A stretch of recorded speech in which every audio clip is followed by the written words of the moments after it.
multiplicateur de semences, c'est un agriculteur comme les autres, qui est en relation avec un semencier, qui a de la génétique à nous faire produire. Nous signons un contrat avec ce semencier et donc nous produisons des semences qui seront semées l'année d'après. Pour la partie que je connais bien, qui est le maïs, par exemple, nous sommes en France 4000 agriculteurs producteurs de semences de maïs et nous produisons entre 45 et 50 000 hectares tous les ans de semences de maïs. C'est un marché important, les semences en France. Pour nous, on essaie par ce contrat de valoriser nos compétences et notre technicité. Pour faire des semences de maïs, depuis une quarantaine d'années, les établissements nous donnent 2 variétés à semer dans le même champ. Et avec ces 2 variétés, nous allons produire un hybride.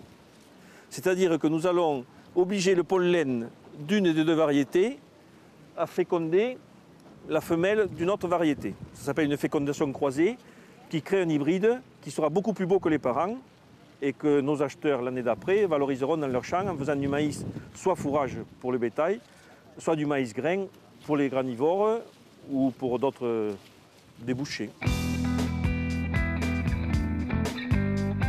Les agriculteurs multiplicateurs, et c'est un des avantages du métier aussi, collaborent très souvent. Parce que pour arriver à ces techniques de pointe, il faut qu'on se parle entre nous.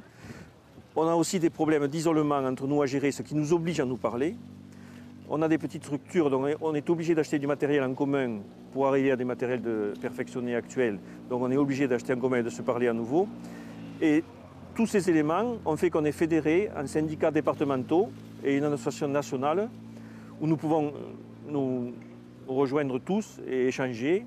Et ça, c'est quand même très important pour éviter la solitude de l'agriculteur. Avec les semenciers, on échange beaucoup parce qu'on a besoin, nous, d'avoir des maïs qui sont relativement le plus faciles à produire dans les champs, parce que des fois, ils nous donnent des choses très difficiles à produire. Donc il faut qu'on discute avec eux pour avoir des choses faisables, on va dire, parce qu'il faut que le pollen féconde la femelle. Enfin, tout ça, c'est nous, avec ce qu'on voit dans les champs. On leur dit l'année d'après, ce maïs ne peut pas féconder cette femelle, ce mâle ne peut pas féconder cette femelle, par exemple. Donc on essaie de les aider. C'est un métier qui évolue en permanence, bien sûr, et qui s'adapte à toutes les technologies modernes qui arrivent. Et dans tout l'environnement, on va dire, avec des besoins environnementaux plus précis, la société plus demandeuse, nous sommes obligés de nous adapter chaque année à de nouvelles techniques.